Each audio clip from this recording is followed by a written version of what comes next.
আসসালামু আলাইকুম এভরিওয়ান, আশা করি সবাই ভালো আছেন। আলহামদুলিল্লাহ আমরাও সবাই ভালো আছি।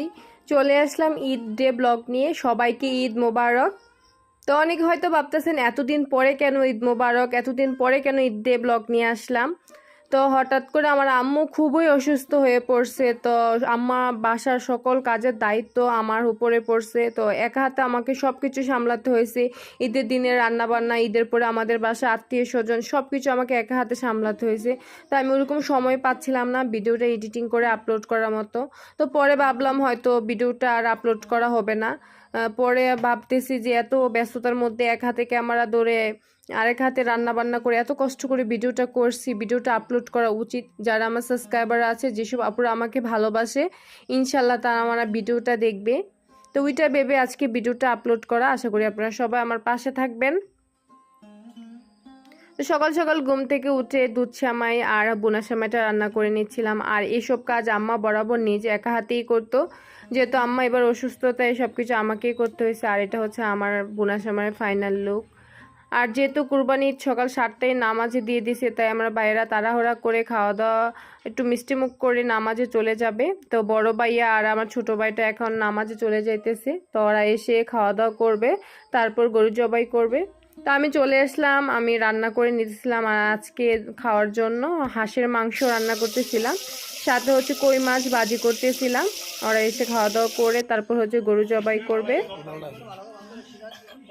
এই তো সবাই চলে আসলো গরুটা জবাই করার জন্য। আর আমাদের গরুটা এখন জবাই করে নিতেছে।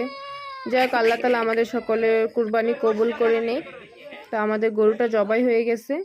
আর এদিকে আমার ভাইয়া হচ্ছে গরুর মাংস কাটার জায়গাটা রেডি করে নিচ্ছিল। বাসার মধ্যেই করতেছিল, যেহেতু প্রত্যেকবার কুরবানিতে বৃষ্টি আসে, তাই আর বাইরে করে রিস্ক নেয় নাই। আর এটা হচ্ছে আমার মেজু চাচার গরুটা। তো এটা হচ্ছে এখন জবাই করে নেবে। আর দেখেন গ্রামের বাচ্চারা নিজেদের মতো করে নিজেকে কি সুন্দর করে সাজিয়েছে। মানে এদেরকে দেখলে আমাদের সেই ছোট্টবেলার কথা মনে পড়ে যায়। ছোট্টবেলা সেই ঈদের যে একটা ফিলিংস কাজ করতো, বড় হওয়ার সাথে সাথে মনে হয় ঈদের সেই ফিলিংসটা চলে গেছে। আর সেই আগের মতো আর আনন্দ লাগে না। তো রান্নাবান্না শেষ করে আমাকে হচ্ছে গরুর পা ধরে দাঁড় করায় দেওয়া হলো, কারণ হচ্ছে আমাদের মানুষ খুবই কম। আর আমরা যেহেতু একা কুরবানি দিছে, তো অন্য মানুষ নাই।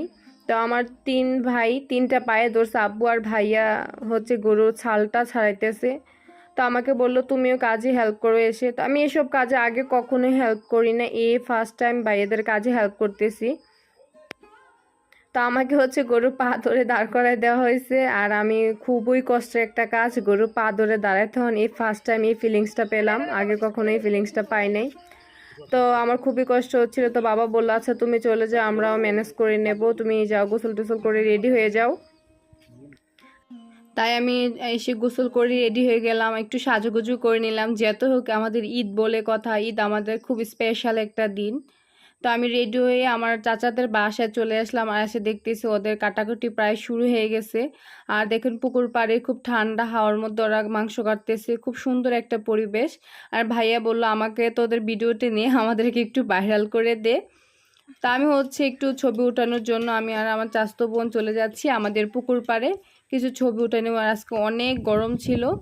আর পুকুর পাড়ে এসে দেখতেছি মাশাল্লাহ অনেক সুন্দর একটা পরিবেশ, আর খুব বাতাস ছিল। পরিবেশটাও মাশাল্লাহ অনেক সুন্দর, আমার কাছে তো খুব অন্যরকম একটা ফিল হইতেছিল। আর এটা হচ্ছে আমার ঈদের ফাইনাল লুক। আমাকে কেমন লাগতেছে অবশ্যই আপু ভাইয়ারা কমেন্ট করে জানাবেন। তা আমি কিছু ছবি এবং কিছু শর্ট ভিডিও করে নিলাম। যেহেতু আমার আম্মু অসুস্থ, তাই বাসার সকল কাজের দায়িত্ব এখন আমার হাতে। তাই বাসায় অনেক কাজ, তাও হাজারো ব্যস্ততার মাঝে নিজেকে একটু সময় দিলাম। কারণ হচ্ছে আমরা যত বড় হচ্ছে আমাদের মধ্যে থেকে সেই ঈদের ফিলিংসটা চলে যাচ্ছে। তো যেতটুকু পারি, যেতটুকু সম্ভব নিজেকে সময় দেওয়ার চেষ্টা করি। কারণ আমরা ঈদের পরের দিন যতই নতুন কাপড় চোপড় পরি না কেন, যতই সাজুগুজু করি না কেন, সেই ঈদের মতো সেই ফিলটা আর আসে না। তা হাজারো ব্যস্ততার মধ্যে চেষ্টা করছি নিজেকে একটু সময় দেওয়া। তা আমি বাসায় এসে হচ্ছে চেঞ্জ করে নিলাম। আর আজকে প্রচুর গরম ছিল, তো দেখলাম সবার কাটাকাটি প্রায় শুরু হয়ে গেছে। কুরবানিতে বাড়ির ছেলেদের অনেক কাজ থাকে। তো ভাইয়া আমাকে বলতেছিল আচ্ছা তুমি আমাদেরকে সবাইকে লেবু শরবত খাও, আমরা খুবই ক্লান্ত। তো আমিও ভাইয়াদের জন্য লেবু শরবত বানাইতে চলে আসলাম। আর এখন লেবু কেটে নিতেছি। তো তাদেরকে লেবু শরবত বানিয়ে খাওয়াবো এখন। আর আজকে যেহেতু প্রচণ্ড গরম, আর এই লেবু শরবতটা আসলে সবার খুব প্রয়োজন। যেহেতু তারা খুবই পরিশ্রম করতেছে আজকে। তা আমিও চলে আসলাম তাদের কাজে একটু হেল্প করার জন্য। ভাইয়া বলছে তুমি এটা ধরো, আমি এটাকে কেটে দিচ্ছি। এখন তো মনে হচ্ছে ছোটবেলায় সেই ঈদটুকুই সবচেয়ে বেস্ট ঈদ ছিল, কারণ কোনো ব্যস্ততা ছিল না, নিজেদের মতো করে নিজেরা মজা করতাম, কোনো কাজের প্যারা ছিল না, কোনো কিছুই ছিল না। তো এখন তো বড় হওয়ার সাথে সাথে মনে হচ্ছে দিন দিন কষ্টে সময় কাটতেছে। হ্যাঁ, এটা খুবই বাস্তবতা। যত দিন যাচ্ছে ততই আমাদের পরিস্থিতি বাস্তবতার সাথে শিকার হচ্ছে। ছোটবেলায় সেই প্যারাটা ছিল না আমাদের মধ্যে। তো এখন হচ্ছে আমাদের মাংস কাটাকাটি প্রায় শেষ। এখন আমার মাংসটাকে মিক্স করে বাক করে নেবে। মাংসটা বাক করা শেষে গরিবের যে বাকটা ওইটা আমাদের এলাকার মসজিদে পাঠাইতে হবে, কারণ আমাদের এলাকায় যারা কুরবানি দেয় নাই তাদের সকলের নাম লিস্ট করে নেওয়া হয়েছে, এবং আমাদের এলাকায় যতটা গরু কুরবানি হবে ওখান থেকে একটা বাক মসজিদে পাঠাইতে হবে। অ্যান্ড মসজিদের দায়িত্বে যারা আছে তারা মাংসটাকে মিক্স করে সবটা মাংস সবার বাসায় গিয়ে গিয়ে দিয়ে আসবে যারা কুরবানি দেয় নাই। আমার কাছে এটা বেস্ট উপায় মনে হয়।